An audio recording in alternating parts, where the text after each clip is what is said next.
Shalom. Shalom Haverem Sheli. Boker Tov. Magandang umaga muli sa bawat isa. Good morning.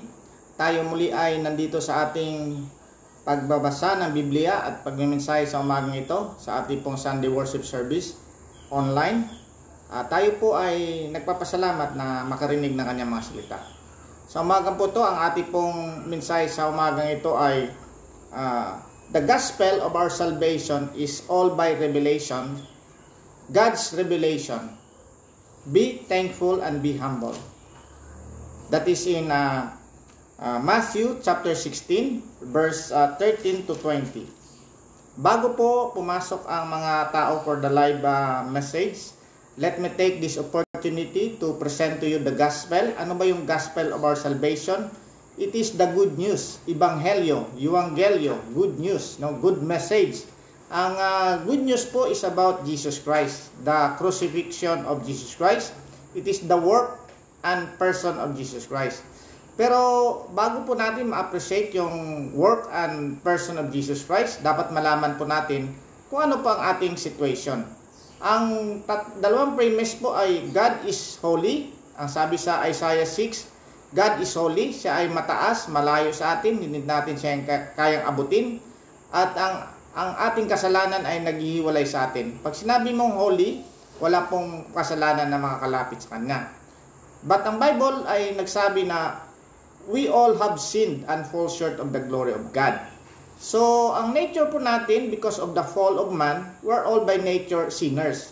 At at the same time, ang ating pong destiny ay sa hell, separated from God. No? So, kung tayo po ay walang mangyari sa atin, tayo po ay mapapunta sa impyerno. That is why we can appreciate now the gospel, because the gospel is the good news about how we can resolve this parang dilemma natin na tayo po ay hiwalay sa Diyos at mapapahamak. Ang ginawa po ng God, because of His love, mercy, and grace, He sent His only begotten Son, si Jesus Christ. Ang sabi sa John 3:16, for God so loved the world that He gave His only begotten Son, that whoever believes in Him shall not perish but have everlasting life. Yun po ang solusyon ng God, kaya nga pinadala si Jesus Christ as a substitutionary atonement. Siya yung magpo-fulfill sa ating hindi nagawa na mga dapat sundin ng mga batas. Kaya si Jesus Christ ang sumunod nito. Sabi niya sa Matthew 5:17, I did not come to destroy the law and the prophets, meaning the written law or the revelation in the Tanakh, but I have come to fulfill the laws and the prophets. So si Jesus Christ ang nag-fulfill ng ating hindi dapat ma-fulfill, ang hindi natin kayang i-fulfill. Siya ngayon ay mayroon siyang perfect righteousness. At the same time, ang kanyang ultimate na dapat gawin ay mamatay sa krus, ma-crucify. That is the message talaga of the gospel. Ma-crucify si Jesus Christ for our sins. So, yun po ang magandang balita ng ating kaligtasan, na si Jesus Christ ang mayroong perfect righteousness at siya ang kumuha ng ating mga kasalanan if we believe in Him. So, the only medium of the way that this grace of God can be transferred to us is by our faith, only by our faith, not by works, para hindi tayo magmamayabang. So, ito po ay kailangan po nating maintindihan ito at mangingi tayo ng awa ng Panginoon na ma-reveal ito sa atin na tayo makasalanan, si Jesus Christ ang only salvation natin, at manalangin tayo sa Panginoon na mag-repent tayo sa ating makasalanan at tayo po ay sumunod sa Kanya, dahil ang ating nature, kung tayo pa ay maniniwala sa Kanya, ay mababago po. Whereby nature na, meron na tayong parang holy nature na magdi-desire for good works or holiness. But ang ano doon, hindi natin iisipin na yung ating pagsunod ay yun yung parang nakakaligtas sa atin. That is only the result. So the gospel is God is holy and we are all sinners. We are separated from God, and eventually if we have nothing will happen to us, we will spend eternity in hell. No? But the good news is about Jesus Christ. Si Jesus Christ ang ating kaligtasan, and all we have to do is believe in Him and we shall be saved. We have to pray na tayo po ay ma-illuminate, ma-regenerate ng banal na espiritu upang maintindihan natin ito. Yun po ang gospel ng ating palaging pinapaliwanag. Sa umagang po to ay magpo-focus po tayo sa revelation ng God. Kaya ang ating tawag dito sa ating title, ito, mensahe na to ay The Gospel of Our Salvation. The Gospel or our salvation is all by revelations. God's revelations. Not by man, no? God's revelations. Ang ating pong dapat gawin, if we can understand this one, at it was revealed to us, we should be thankful and be humble. Okay? Nandun po yan sa Matthew 16:13 to 20 po ang ating babasahin. The gospel of our salvation is all by revelations. God's revelations, be thankful and be humble. No, yan po. So, makibukas po kayo sa akin sa Matthew chapter 16, verse 13 to 20 po ang ating babasahin. Yan po. Sige, we will begin in a few seconds.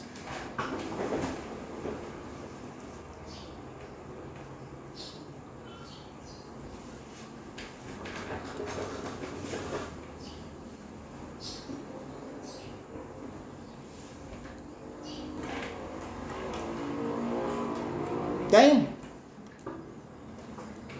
Okay, ang ating pong mensahe sa umagang ito ay the gospel of our salvation is all by revelations. God's revelations. Be thankful and be humble if it is revealed to you. Matthew chapter 16, verse 13 to 20 po ang ating babasahin. Okay, I hope na makapasok na yung iba para tayo magsisimula. Okay, sige po.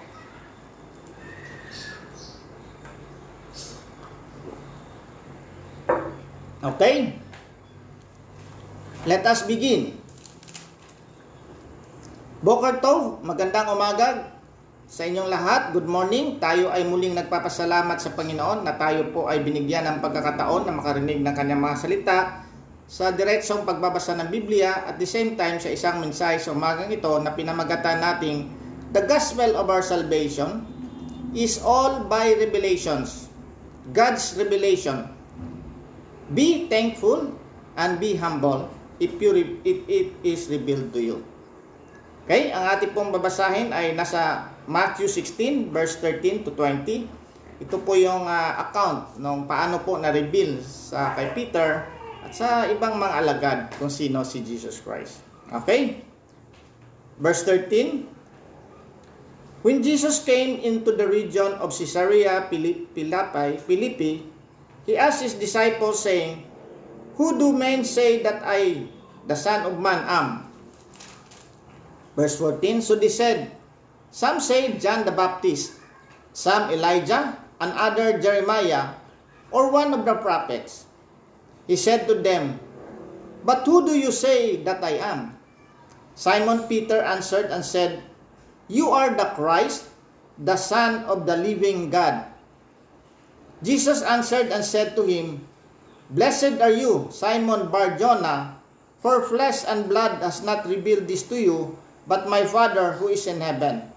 And I also say to you that you are Peter, and on this rock I will build my church, and the gates of Hades shall not prevail against it. I will give you the keys of the kingdom of heaven, and whatever you bind on earth will be bound in heaven, and whatever you loose on earth will be loosed in heaven. 20. Then he commanded his disciples that they should tell no one that he was Jesus the Christ. Salamat muli sa pagkakabasa ng salita ng Diyos. Tayo ay manalangin. Panginoon naming Diyos na aming Ama, muli kaming nagpapasalamat na nakarinig na iyong mga salita galing sa Biblia. Alam po namin, Lord, na ang iyong mga salita ay makapangyarihan sa lahat. Hindi babalik sa iyo to, Lord, na walang nagagawa sa mga buhay, sa mga taong makikinig nito, Lord. Lord, i-bless mo po, Lord, ang mga taong makikinig sa mensaheng ito, sa aming pagbabasa. Ganon din po ako, bigyan mo ng katalinuhan upang maipahayag ko, Lord, ang iyong mga salita ng maayos. I-bless mo rin kami, Lord, na ang aming spiritual na pag-iisip ay mabuksan, ma-reveal po sa amin talaga kung ano po ang gospel, kung sino ka po sa aming buhay na si Jesus na aming tagapagligtas. Lord, i-bless mo Lord ang bawat isa na makikinig sa umagang ito. To Lord, I am dalangin in Jesus' name, Amen. Magandang umaga muli sa bawat isa. Ang ating pong topic sa umagang ito ay the gospel of our salvation is all by revelations. No? God's revelations. Be thankful and be humble. Bakit po natin na pinamagatan na ganon? Kasi ang lahat na aspeto ng ating kaligtasan ay all by revelations yan. Hindi revelations ng mga tao, kundi revelation ba talaga by God, no? The God of heavens and the earth. So, dapat tayong magpapasalamat at magpapakumbaba kung naintindihan natin ito kasi it is all revealed by us, by the Holy Spirit, no? Kasi we believe in the Trinity, the God the Father, the Son, and the Holy Spirit, at sila po ang magre-reveal sa atin ito. So dito po ay isa-isahin natin ito. Ang ating pong pagbabasa ng Biblia ay isa-isahin po natin. Anong mga nangyayari dito sa account na to? Ito po ay isang account na naglalakad sila papunta sa region of Caesarea Philippi. Ang region po of Caesarea Philippi ay ito po yung Caesarea na nasa taas. No? Hindi po ito yung Caesarea na nandoon sa tabi ng Mediterranean. Ito po yung Philippi na Caesarea, no? He asked his disciples saying, "Who do men say that I, the Son of Man, am?" Tinanong niya ang kanyang mga alagad. Si Jesus ito nagsasalita nito. By the way, si Jesus ito nagsasalita nito. Kasama niya ang kanyang mga 12 disciples. Tinanong niya, "Sino ako sa inyong paningin?" So, sinagot nila. So they said, some say John the Baptist. Si John the Baptist po ay yung sikat na prophet sa kapanahunan ni Jesus Christ. In fact, ito yung nagbaptize kay Jesus Christ at tinatanong nga siya ang mga tao si John the Baptist kung siya ba talaga ang Messiah. Sabi na hindi ako, pero mayroong mas mahigit pa sa akin na ang tali ng sandals ay hindi ko kayang i-loose or something, no? At siya yung magbabaptize sa inyo ng Holy Spirit. Ay magbabaptize lang ako sa inyo sa tubig. So si John the Baptist po ay sikat po ito na propeta sa kapanahunan ni Jesus Christ, no? Some Elijah. Si Elijah po ay sikat din na propeta sa kapanahunan ng mga hari. At ito yung nagre-rebuke sa mga hari at ito yung kumakalaban doon sa mga Baals, sa mga propeta ni Baals at natalongan niya yon. In fact, ito yung isa sa mga sinasabi din na dadating muna bago dumating ang Messiah. Another, Jeremiah. Jeremiah is one of the prophets na sikat din kasi ito yung parang nagre-rebuke talaga sa kanila. Yung the southern tribe, yung Judah, kasi yung northern part ay natalo na, nabihag na, nawala na. Ito si Jeremiah ay yung pinadala para i-rebuke yung Judah, pero hindi pa rin sila nag-rebuke. Or one of the prophets. So sabi ng mga alagad, ikaw si John, sabi ng mga tao, ikaw daw si John. Ang sabi ng mga iba, ikaw si Elijah. Ang sabi ng mga iba, ikaw si Jeremiah or one of the prophets. Pero hindi na dito si Jesus Christ kasi sabi ni Jesus, hindi siya na dito na parang nakontento. Sabi na, kayo, ano ang tingin niyo sa akin? But who do you say that I am? Sabi na, tinanong niya ang kanyang mga alagad. At ito si Peter, Simon Peter, ang sumagot. Sabi ni Simon Peter, "You are Christ, the Son of the living God." So very important ito. Kasi pag sinabi mong you are the Christ, you are the Messiah, the Son of the living God. Bakit po natin nasabi? Kasi yung Christ, sa Greek kasi, ang pagkasulat kasi sa New Testament Bible is sinulat ito sa Greek, hindi ito sinulat sa Hebrew. Ang Christ kasi sa ang anointing kasi or Messiah, ang Christ is yun yung parang Messiah sa Greek. Ang Messiah, yun yung parang Messiah doon sa Old Testament. Ang tawag nila doon, the coming one, the anointed one. Pag sinabi nilang Messiah, ito yung parang ina-anticipate ng mga Hudyo na magliligtas sa kanila. Although ang kanilang anticipation dito ay politically strong person, like a warrior, like David. Kaya nga ang kanilang ay David-like kasi ang Messiah ay dapat kalahi or anak or bine or parang siya yung anak ni David, no? Sa mga dadaan-daanan niya. The Son of the Living God. So they are believing on the Son of the Living God. This is the Yahweh or the Adonai, kasi hindi ito patay, no? Kasi karamihan sa mga gods ng kapanahonan nila ay mga revolto. Although mayroon silang Greek gods like Zeus and Roman god and other gods na makalaban nila, pero hindi nila pinaniwalaan na living God yan. They're only idols na hindi talaga to. So pag sinabi ni Peter na you are the Christ, you are the anointed one, you are the one who are expecting to save us, no? You are the one who are expecting to save us, and you are the Son of the living God. You are God, no? Yan. So very big ito, very sa atin pa parang radical sa kanila ito, na parang pag nasabi ni Peter yan, talagang naniniwala siya na itong kaharap niyang si Jesus, nakasama-sama nila for almost 3 years, at siguro kalaro pa ng ibang mga kabataan ng kapanahonan nila, naniniwala sila na you are the Christ, the Son of the living God. So this verse 16 is very important. Hindi lang ito parang, you are the Christ, you are the Christ. Ang Christ sa kanila, ito yung in-expect talaga nila, no? In fact, sa mga Jews ngayon na hindi naniniwala na si Jesus Christ, si Jesus ang kanilang Messiah, they're still expecting someone who will come to help them. Parang sila yung magtutulong sa kanila kasi pinakalaban sila ng buong mundo ngayon. At they will be pag nandun na yung Jesus Christ, i-revive yung ang kanilang reliyon. At sila yung parang illuminary, sila yung magiging parang ilaw sa buong mundo. Yung kanilang kasi big time talaga itong Christ. Pag sinabi mong Christ the Messiah, Jesus Messiah, Yeshua HaMashiach, talagang big time yan. At yun talaga ang magliligtas sa kanila. So pag sinabi ni Peter na, Simon Peter answered and said, you are the Christ, the Christ, the Son of the living God. Talagang, ito talaga, big time talaga ito.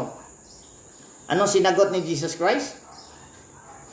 Jesus answered and said to him, blessed are you, Simon Bar-Jonah, for flesh and blood has not revealed this to you, but my Father who is in heaven.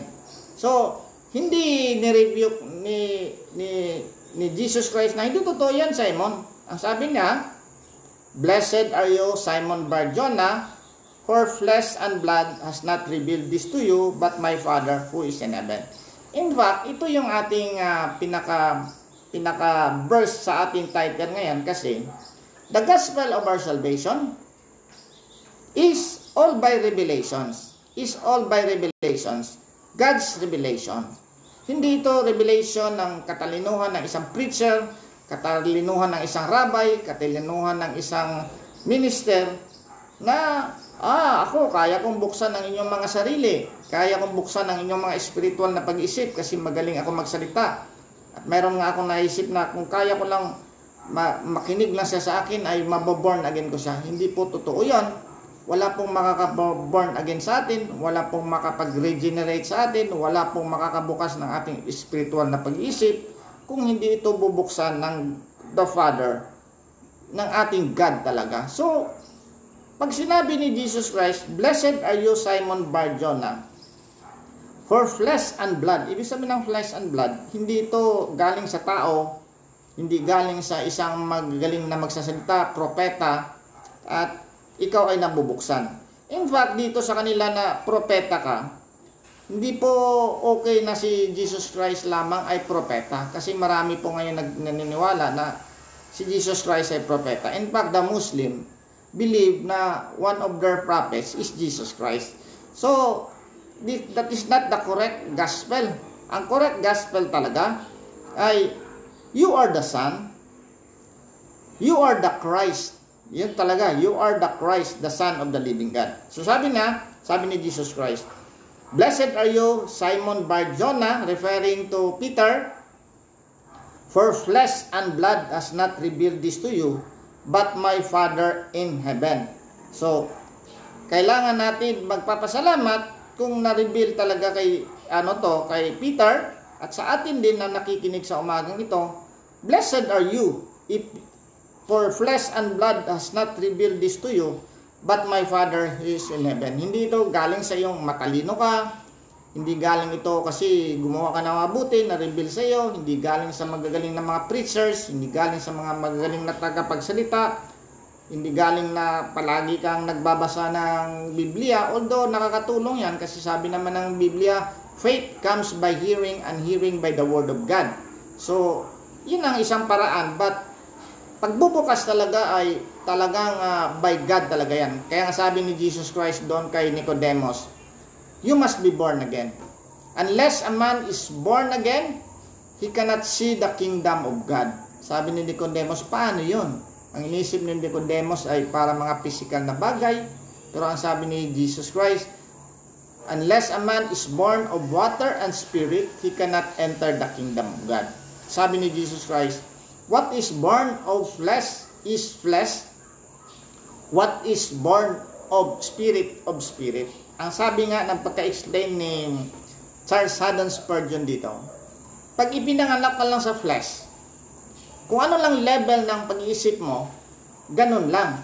Para ang comparison ni Charles Haddon Spurgeon, kinocompare niya ng water. Kung walang pressure o walang magpapump sa water, pabayaan mo lang siya mag-flow, doon lang siya sa water level na yan. Hindi na maaabot yung mga high-rise na mga building if we will not pump the water. So, kung ano lang level ng water, sabi ni Charles Haddon Spurgeon, ganun lang din ang level ng pag-iisip mo. But kung ma-regenerate ka, you will now understand the spiritual things. Hindi mo maintindihan ito. Sabi na, what is born of flesh? Kung ano lang ipinanganak sa flesh, yun lang. Yung natural mind mo, hanggang level lang.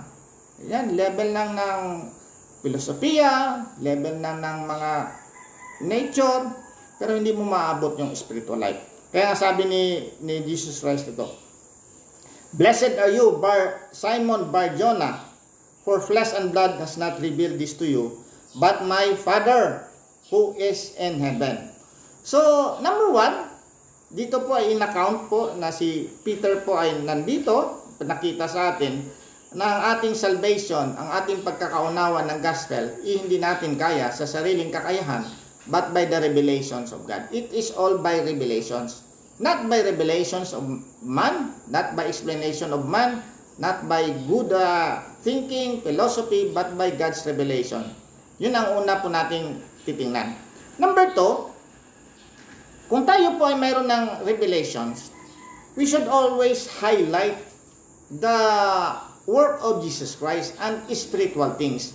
We should not highlight things na mga bababaw lang or things na kaya ng tao, lalo na pag i-highlight natin ang tao. So, dito po ay magagamit natin, if we have the revelations, kaya natin i-arukin ang mga susunod na mga verse kasi this is the most controversial at mahirap na mga verses at dapat natin itong maintindihan kung mayroon tayong revelation, no?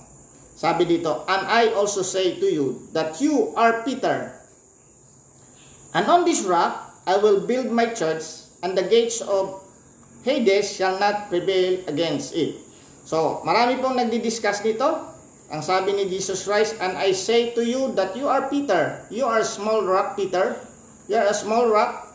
And on this rock, hindi natin alam kung anong gesture ni Jesus Christ kasi wala tayo doon. Pwede niyang tinuro si Peter. Sabi na, you are Peter, a small rock. Pwede niyang sabihin, and on this rock, referring to Peter, pwede rin niya sabihin ang gesture niya, and on this rock, kasi marami po mga verses sa Bible na si Jesus po ay tinatawag na the rock of our salvation na hindi natitinag. Yan po. Pangatlong option din po ay on the fact, on the statement that you said that you are the Christ, the Son of the living God. Ngayon, tatlong options natin, mga kapatid. And I say to you that you are Peter, and on this rock I will build my church, and the gates of Hades shall not prevail it. What is the foundation that Jesus Christ will build his church? No, church ito, meaning ang ibig sabihin ng church, hindi ito building, hindi ito organization, ito yung mga group of people who are called out ones. Sila yung mga tao tinawag ng Diyos upang mabuo ang bride of God and the church of God, the professor or the believers of God. Yan ang church natin. Tatlong ating option. It's either si Peter ang kanyang foundation, it's either Jesus referring to himself, or is referring to the statement of Peter. So, mamimili tayo doon, no? Mamimili tayo doon. If you believe that the foundation is Peter, siyempre pag-iisipan natin yan. Ang sabi ko nga kanina, if we are revealed to us, should highlight Jesus Christ and the truth. We should not highlight anything, any person, no? So, with that parang component ng ating pag-analyze, nandun tayo sa dalawa. Jesus Christ is the foundation of our church. Kasi nga, sabi nga doon sa Ephesians 1:12. 2:12. Basahin natin. Ephesians 2:12. 2:12 ba yun?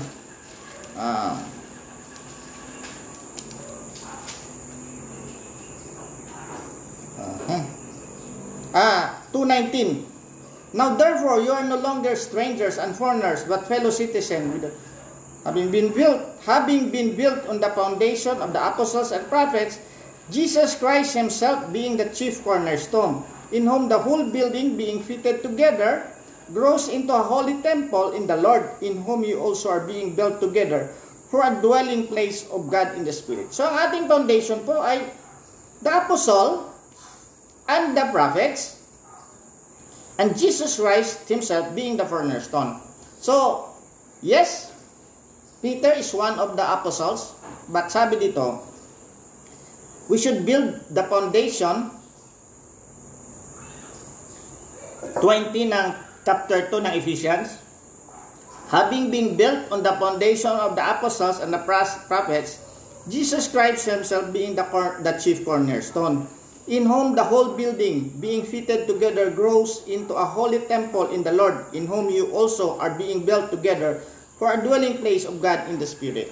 So, pag titingnan natin yon, ang ating foundation ay apostles and prophets, and Jesus Christ being the cornerstone.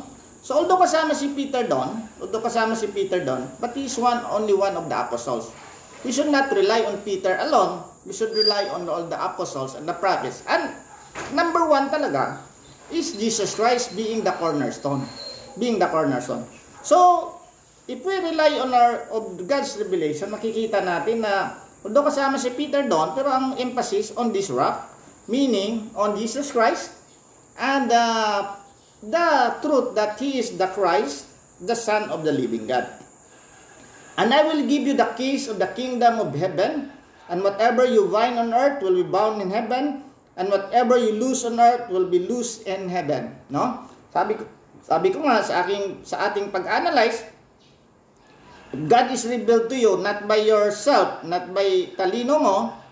Dapat hindi tayo mag-iisip na this is a literal susi. Hindi ito literal susi na ibinigay doon sa isang tao at ang succession niya. Hindi po itong ibig sabihin. Ang ibig sabihin nito, this is the gospel. What is the opening of the kingdom of God? Ano makaka-open? Siyempre, pananampalataya. Yun ang nakakapag-open sa atin. Faith comes by hearing and hearing of God. And we can only have faith if we read the Bible and listen to the Bible kung ano talaga yung ating gospel. Kaya nga, the gospel is about Jesus Christ. Kaya nga palagi nating in-emphasize. The gospel is the crucifixion, the burial, and resurrection of Jesus Christ. It is the work and person of Jesus Christ, that Jesus Christ is God and incarnated and became man. No? Kaya nga si Jesus Christ ay God and man, and He fulfills all the law, no? At siya ang namatay sa atin. Kaya nga sabi dito, this is the gospel that will open the kingdom of heaven. Ito kasi ang kingdom of heaven is about ano ba talaga si Jesus Christ sa ating mga buhay. At ano ang ating kingdom, ito yung kingdom in our heart, at at the same time, eventually, sa eternity. And mayroon ding isang verse doon, mayroon ding maraming verse na Jesus Christ will build His kingdom on earth, no? So, this kingdom is in our heart. It will physically come, and eventually the kingdom na maghahari talaga si Jesus Christ. So, the keys of heaven is not na parang literal na susi ito. It is about the gospel na magbibigay sa atin. So, and I will give you the keys of kingdom of heaven, and whatever you bind on earth will be bound in heaven, and whatever you loose on earth will be loosed in heaven. This is about the hindi ito parang ito yung parang kung sino yung papatawarin ng mga minister, pari, or something ay maliligtas na. Hindi po. Ito po yung parang sinasabi natin na magbubukas sa atin at magbibigay sa atin ng unawa. At kung maunawaan natin ang gospel, we will be saved. Kaya nga sabi natin, whoever believes on the Lord Jesus Christ will be saved. As I said before, itong mga verses na to ay mahirap intindihin at hindi ko kayo matatalo by my explanation. Hindi ko kayo ma-persuade ng aking explanation. Although I'm trying to explain this one according to the premise na ang revelation natin is by God, and we will highlight Jesus Christ and not ourselves. Kasi nga our salvation is by grace through faith, and that not of ourselves. It is the gift of God, not by works, so that nobody could boast.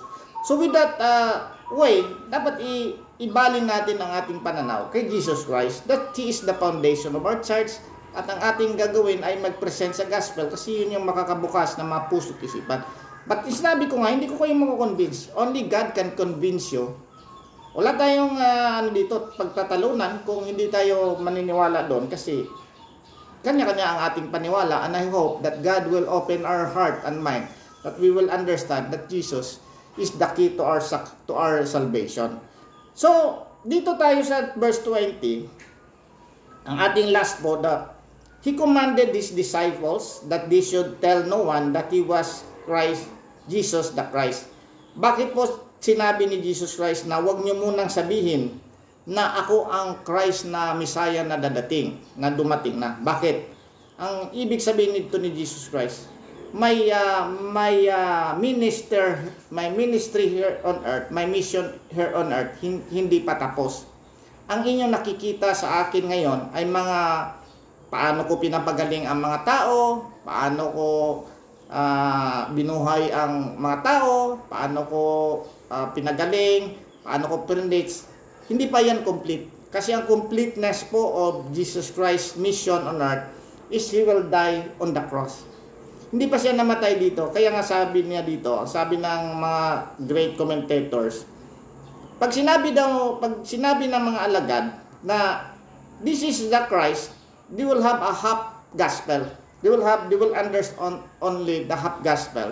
Ang half gospel na si Jesus Christ ay compassionate, si Jesus Christ ay napakagaling, siya yung makapangyarihan sa lahat kasi kaya niyang magpakain ng mga tao, kaya niyang magpaalis ng mga kasalanan, kaya niyang magpagaling ng mga may sakit at magbuhay ng mga patay. Yun ang ma-appreciate ng mga tao. Yun ang inisip nila, ito na yung Messiah natin, which is the one they're expecting now.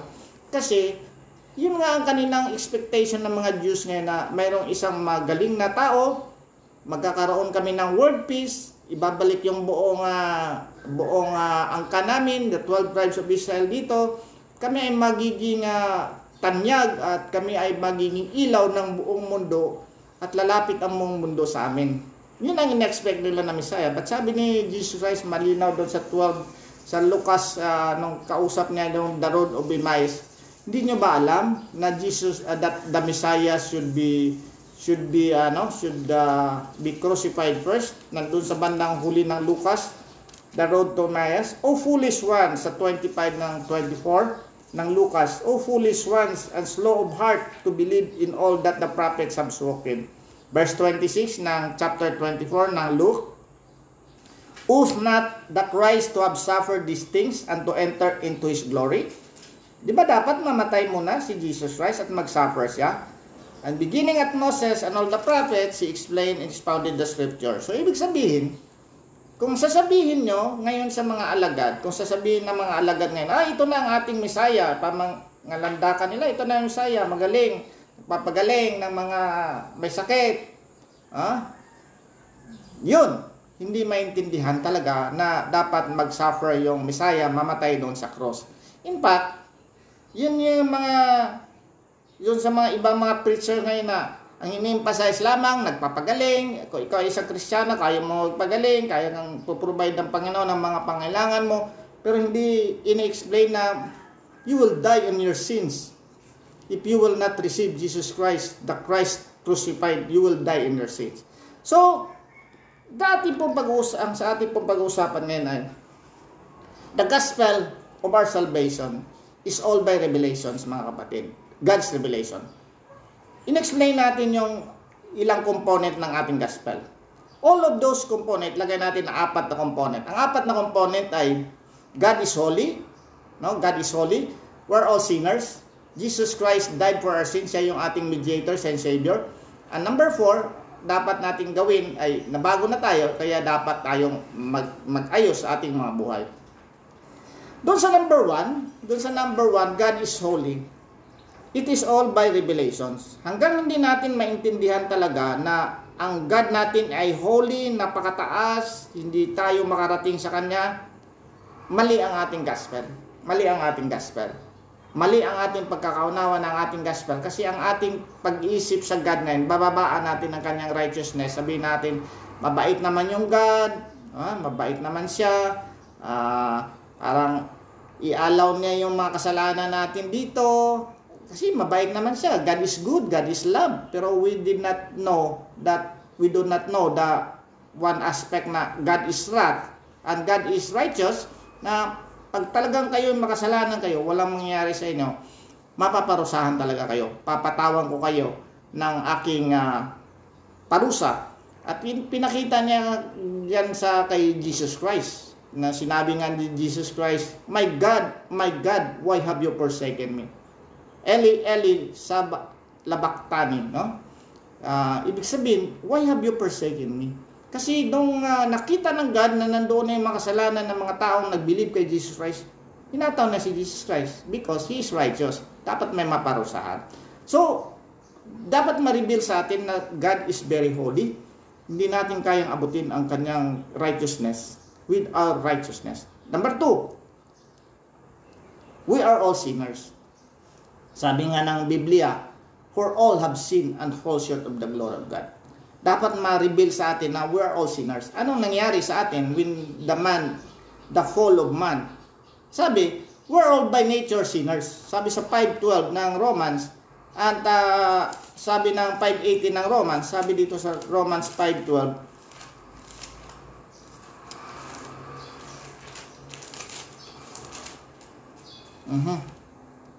Romans 5:12. Therefore, just as through one man sin entered the world, and death through sin, and thus death spread all men because all sin. Sa verse 18, therefore, as through one man's offense, this is the offense of Adam, judgment came to all men, resulting in condemnation. Even so, though one man's righteousness act, the free gift came to all men, resulting in justification of life. Pinakita dito ang two Adam, the first Adam and the last Adam, which is Jesus Christ. Therefore, as through one man's offense, the offense of Adam, judgment came to all men, resulting in condemnation. Anong ibig sabihin condemnation? Condemnation, mapapahamak tayo at lahat tayo. Even so, through one man's righteousness act, the free gift came to all men, resulting in justification of life. So, makikita natin, number 1, God is holy. God is, number 2, we are sinners. At ang hindi maintindihan talaga, na our destination is hell. Kaya ako, nakikinig din ako sa mga Jews na mga doon. Ang kanilang definition ng hell ay parang mabaho lang daw kasi tayo daw. Ang kanilang definition ng hell ay parang, ang tao daw ay nung pumunta sa lupa, mabango siya. Parang ang kanyang pag-i-explain doon ay parang ang usapan doon ay parang mga diamond sa langit. Ang usapan dito sa lupa ay parang mga onions and tomatoes. Yung parang magiging masaya ka pag mayroon kang tomatoes and onions kasi yung ginagamit mo pag purchase sa mga gamit mo. Ngayon, ang mga tao daw, pumunta daw dito sa lupa, nagiging parang panatiko doon sa pagpuproduce ng onions and tomatoes.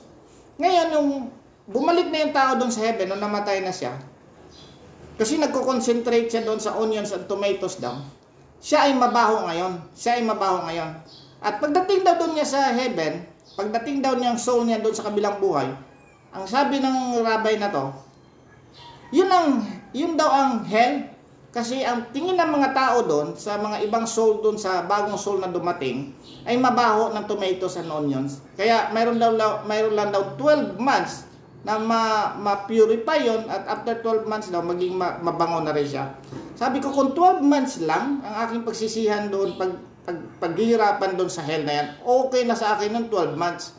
Pero kasi ang concept niya doon, ang hell ng kanyang definition ay mabaho ka doon, pagdating mo doon, hindi ka accepted, ostracized ka, or parang discriminated ka doon kasi mabaho ka, pero mawawala daw yan in 12 months. Sabi ko, 12 months? But ang sabi ng Bible, what is hell? Hell is parusa ng God yan, mainit dan sulfuric, and palagi tayo nahulog, madilim, and we will spend eternity there. Hindi yan 12 months, eternity. So if we really understand the nature of us, yung ating pagkasala at ating destination, we will really ask God for help. At yun na nga yung gospel na yan, na si Jesus Christ ang pinadala, yung kanyang bugtong na anak, at whoever believes in Him shall not perish but have everlasting life. Kaya nga dapat kung maintindihan natin doon na parang ganun talaga yung hell, mapapahama ka talaga. Yung anak mo nga pumunta sa isang bayan, sabihin mo, sigurado ka ba makakarating doon? Sigurado ka bang hindi ka maambus, hindi ka manakawan? Tudo ang ating paliwanag doon na mag-ingat ka sa pagpunta mo sa bayan na yan, kasi may mga magnanakaw, mawalan ka ng pera. Pero hindi natin masyadong iniintindi ng ating mga anak kung mapapunta sa hell. Dapat talaga maintindihan natin by God's revelation na talagang mapapunta ang hell ang mga tao kung hindi sila talagang lumapit kay Jesus Christ. But dito naman sa pangatlo naman talaga, Jesus Christ is the Christ, the Son of God, the living God. Panalangin din natin talaga na ma-reveal ito sa ating mga buhay. Panalangin natin talaga na si Jesus Christ talaga ang ating kaligtasan. Uulitin ko, siya ang nag-fulfill ng ating righteousness, kasi hindi natin kayang abutin ang righteousness ng God. So Jesus Christ is the only one who has the righteousness that is qualified sa glory ng God. Tayo ang ating righteousness, maski anong gagawin natin, by good works, morality, but some of the people are emphasizing morality, good works. Hindi ako against doon, no? Pero ang doon ay dapat makita natin talaga na talagang ang ating destination ay sa totoo lang. Parang ang isang explanation dito ay parang isang LRT, no? Ang tamang daan ay papuntang monumento. Ang maling daan ay papuntang baklaran. Ang ating mga station ay madumi. Ninagawa ng tao, lilinisin yung station para maging comfortable tayo. Lilinisin niya yung mga train para comfortable tayo. We're not against cleaning the toilet or station na madumi para comfortable tayo. Pero ang ating main concern na ikaw ba'y papunta sa monumento o ikaw ay papunta sa baklaran? Pag siya papunta sa baklaran, going to hell, in my example, we'll do our work. Kalimutan natin kung marumi yung toilet doon, marumi yung upuan nila doon. Ang ating concentration ay palipatin natin sila doon sa kabilang side ng train na yan, napapunta sila sa monumento. That is the good news. And only Jesus Christ can do that, no, mga kapatid.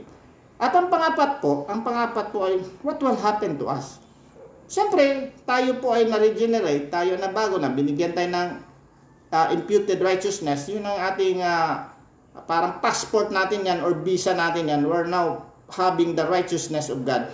Pero binigyan tayo ng imparted. Minsan nakafocus din tayo doon. Siyempre, tayo po ay makasalanan na talagang hindi din nakikita sa atin talagang mga buhay minsan ang kabutihan ng Diyos sa atin. At sabi natin, yun ba yung isang Kristiyano? Although kasalanan ng mga Kristiyano dyan na hindi mapapakita ang kabutihan, pero ang revelations pa rin ng Panginoon dyan na ma-reveal sa atin na we are ambassadors of God. We'll try to be good, no? But dito nga sa ating example, si Peter ay hindi pa niya masyadong naintindihan. Sabi niya dito, 21, continue ko lang. From that time, Jesus began to show his disciples that he must go to Jerusalem and suffer many things from the elders of the chief priests and tribes and be killed. Oh, be killed, and be raised on the third day. Then Peter took him aside and began to rebuke him, saying, Far be it from you, Lord, this shall not happen to you. But he turned and said to Peter, Get behind me, Satan. So si Peter na na-reveal doon, di pa niya masyadong maintindihan. He will understand this one during sa mga Pentecostal, no, at something. Sabi ni Jesus sa kanya, Get behind me, Satan, you are an offense to me, for you are not mindful of the things of God, but the things of men. We're not mindful of the things of God, but of the things of men. Gusto na natin protectionan niya si Jesus Christ. Good, He will protect Jesus Christ, but He will not pursue the plan of God na Jesus Christ will die for our sins. Mga kapatid, dapat tayong magpapasalamat na kung ito man ay na-reveal sa atin, tayo po ay magpapasalamat talaga na salamat Panginoon na tayo na-reveal. Basahin ko lang itong isang verse dito sa 1 Peter. Kasi dapat maintindihan natin na talagang salamat God na itong salvation na to ay hindi naintindihan ng mga maraming wise kings and men of all times. No? Sabi nga dito, 1 Peter chapter 1 verse 10, makinig po tayo dito. Of this salvation, no? Of this gospel, of this salvation. Of this salvation, the prophets have inquired and searched carefully who prophesied of the grace that would come to you. So even the prophets, when they wrote this mga na to, hindi nila naintindihan. Hindi nila naintindihan ito. Searching, they were searching what manner of time, what manner of time the Spirit of Christ was in them was indicating when He testified beforehand the suffering of Christ and the glory that would follow. So, even sila na nagsusulat nito, sina Isaiah, sina John, hindi nila alam. No? Sabi na, to them, it was revealed that, no? Verse 12, 1 ng 1 Peter. To them it was revealed that not to themselves but to us believers. They were ministering the things which now have been reported to you through those who have preached the gospel to you by the Holy Spirit sent from heaven. Ulitin ko. To them, to the prophets and the one who wrote the revelations, the epistles, etc. To them it was revealed that, not to themselves, but to us. They were ministering the things which now have been reported to you through those who have preached the gospel to you by the Holy Spirit sent from heaven. Although may ginagamit ng mga tao to preach the gospel, but ang pinaka-main talaga, by the Holy Spirit sent from heaven. These things which angel desire to look into. Even the angels, they want to desire to look into this one kasi this is not available to them. Ito ay, ang salvation ay available lamang ito sa mga tao. Ang angel na nagkasala sila, hinulog sila at wala na silang repentance. Final na sa kanila yon. But to us, hindi final sa atin ito. At kung magsisi tayo sa ating kasalanan at tanggapin natin si Jesus Christ as our Savior, we can have this salvation na sinusulat ng mga prophets at mga propeta at saka mga writers sa kapanahonan ni Jesus Christ. Mga kapatid, ang ating pong mensahe ngayon ay it is all by revelation. At dapat tayong magpapasalamat kung hindi natin maintindihan ito at be humble tayo kasi hindi dahil pwedeng magmamayabang na ako, mas ligtas ako sa iyo kasi matalino ako ay nandito sa aming church. Hindi tayo pwedeng magmayabang doon. Dapat magmamakaawa tayo sa Panginoon na talagang i-illuminate tayo more. Maintindihan natin, ma-appreciate natin ng Panginoon na talagang mayroon tayong desire na ipanalangin din yung ating mga kamag-anak na hindi pa nabubuksan, no? At kung mayroon man dito na nakikinig na hindi pa nabubuksan, mga kapatid, mga kaibigan, it is all by revelations. It is all by revelations by God. Pwede na natin sabihin, it is all by grace, God's grace. For our salvation is by grace through faith, and that not of ourselves. It is the gift of God, not by our works, so that nobody could boast. Yun po ang ating mensahe ngayon. And I hope na we will be humble and thankful to God na nireveal ito, kasi hindi ito na-reveal sa mga maraming matatalinong tao. Even the writers of this gospel, sila naghahanap. Siyempre, natagpuan din nila ito, but it is revealed to us now. Salamat po na mayroong mga account na sinabi ni Peter, you are the Christ, the Son of the living God. At tayo po ay maniniwala na si Jesus Christ came into this world as the Messiah, the Christ, the Son of the living God. And all we have to do to be saved is believe on Him, and we will be saved and our household. Let us pray, mga kapatid.